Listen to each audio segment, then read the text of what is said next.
You won't be able to hear. I have a loud voice, but I don't want to have to compete. So I always ask everybody to just do like what we do when we go to the movies. No talking during the show, right? No talk on the cell phones. Please make sure your ringers are off or on vibrate.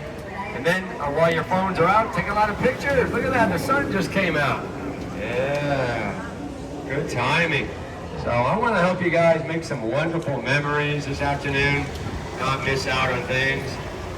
So take a lot of pictures, remember this time out here. Safety rules, pretty simple, just stay seated at all times and keep everything inside the boat.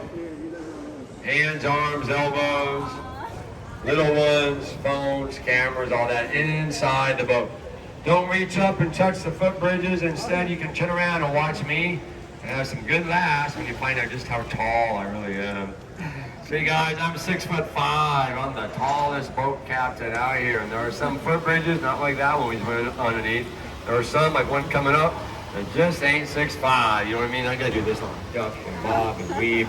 We'll have fun, laugh together. I like to laugh on the boat. Now over here by me, underneath these hatches, we have a lot of life vests. Don't worry, we never had to use them. There's the river.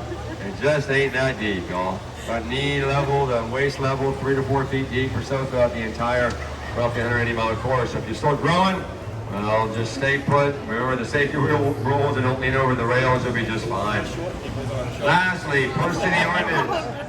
First city ordinance, there's no smoking, vaping, or dipping allowed in the boats or anywhere in the Riverwalk.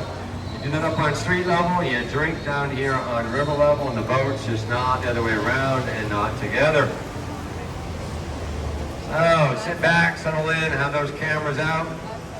Have a good time. We'll do a couple miles. We'll be back here before you know it. Right here in front of the boat is that giant 16-foot tall sculpture. Kind of guide our path. It's called the Stargazer.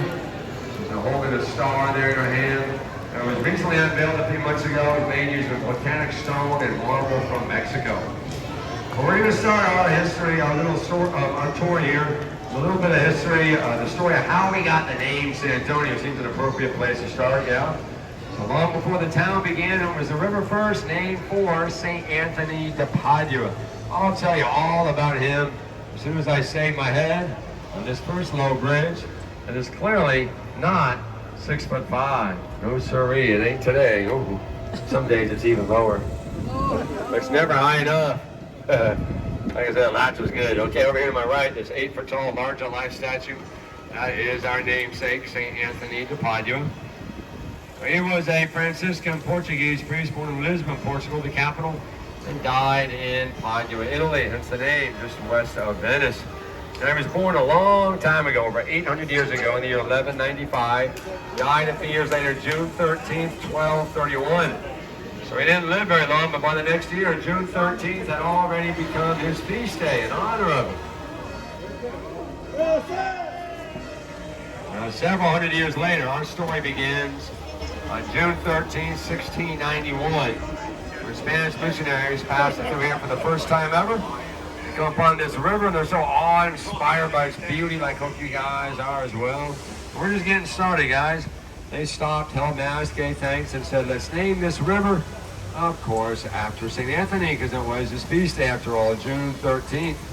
So in Spanish, St. Anthony's River becomes RIO San Antonio, and the name was born. And then 27 years later comes finally May 1st, 1718, the day the town began, 304 years ago.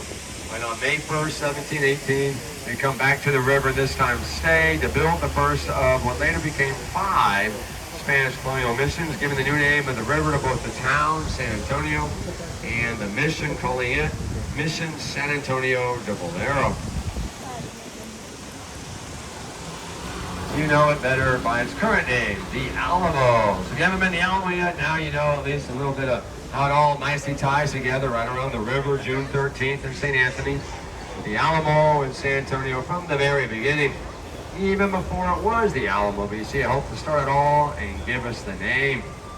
Within about a dozen years, we got the other 4 missions, and today those 5 Spanish colonial missions are the best well-preserved of all of them in North America. So a few years back, they became a UNESCO World Heritage Site. It's the only one in Texas. So We're very proud of that honor and prestige. We're also proud of our military. The Ottawa City is known as Military City USA.